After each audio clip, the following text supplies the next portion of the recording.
Hey guys, it's KimberMedia account manager Jenelle Conner here with this week's Tuesday tips. First of all, I want to apologize. I got some dental work done today, so if it sounds like I'm having difficulty enunciating, I absolutely am having difficulty enunciating. So please don't give me too hard of a time in the comment section today. All right. For today's Tuesday tips, I want to talk to you about the Facebook timeline cover photo. Now, Kevin has done an awesome job in one of his posts talking about how all the different dimensions and some of the different components of the timeline and things you need to know. But if you're like me, you're a visual person.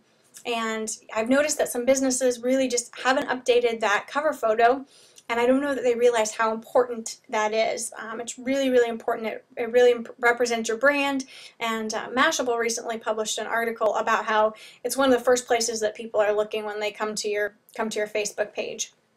They're looking at your cover photo here, and they're looking at your profile picture here, and then they're also looking at these tabs here along the bottom. So it's just really important. It says a lot about your brand that these images here and here, that they're not pixelated, that they're fun, and that they're engaging, and that you know what you're doing, that you actually have a presence on that page. So with all of that said, I'm going to show you exactly how simple it is. All right, it was a rainy and dreary day here in Missouri today, so I'm going to pick a picture from Hawaii that we took at my brother's wedding. All right, so here's a Hawaii picture, and I've actually already scaled it down, but I'm going to show you how to scale it down.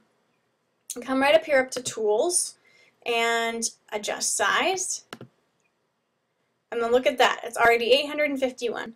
Now, the cool thing is Facebook tells you how wide it can be.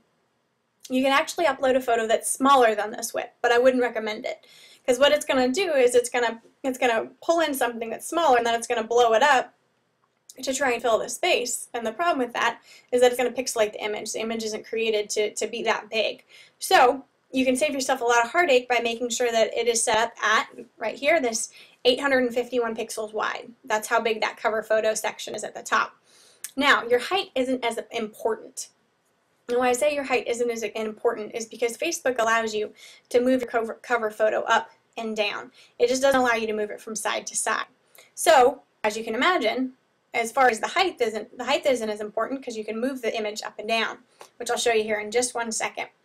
All right, it's really important though when you plug this in that you have this little box right here, scale proportionately checked, because that's going to make sure that you don't distort the image in any way. Again, this was a pretty big picture that we took when we were there. So you want an image to be able to get up to 851 at a good resolution. You want a pretty significantly big picture. So, all right. Go ahead and click OK, and I'm going to save it even though it's at the right width. Okay. Now, when you are on your Facebook page, there's this little box that comes up over here, and it says Change Cover Photo. And just click that and click Upload Photo. And here's that picture that I had. And I'm going to choose that. And there it is. Now, all you're seeing is the sky, right? Which is what we talked about. But the cool thing is that you can drag it and reposition it. So this is where that concept that I was talking about, the height doesn't really matter, it's the width that's important, comes into play. So, oh, look at that. There is a gorgeous Hawaiian beach and some green algae looking, I don't know what it was, stuff.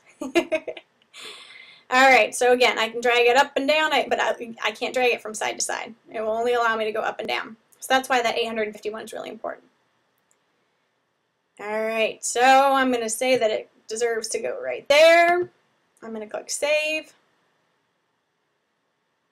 And there you go. Now our KimberMedia social media management page has a picture of Hawaii. And while I don't know that it necessarily applies, other than it was raining today and we would much rather be in Hawaii, it is, you know, it's so important to have something that is relative and relevant to your brand. So eventually I'm going to go ahead and go and take this off there. But I want to show you one other really cool feature, and I need to refresh my page here. Whenever you upload a new cover photo, it shows up right here. So that means that you are in the forefront of other people's minds because it's going to show up in their timeline as far as activity and their feed as far as what KimberMedia is doing, and that you've just uploaded a new cover photo. So it's that simple, guys, and it's that important. It really is important. So make sure that you upload a cover photo that isn't pixelated and that represents your brand well, and I think you'll be amazed at the engagement that you'll see as a result. Okay, have a great Tuesday. Take care, guys.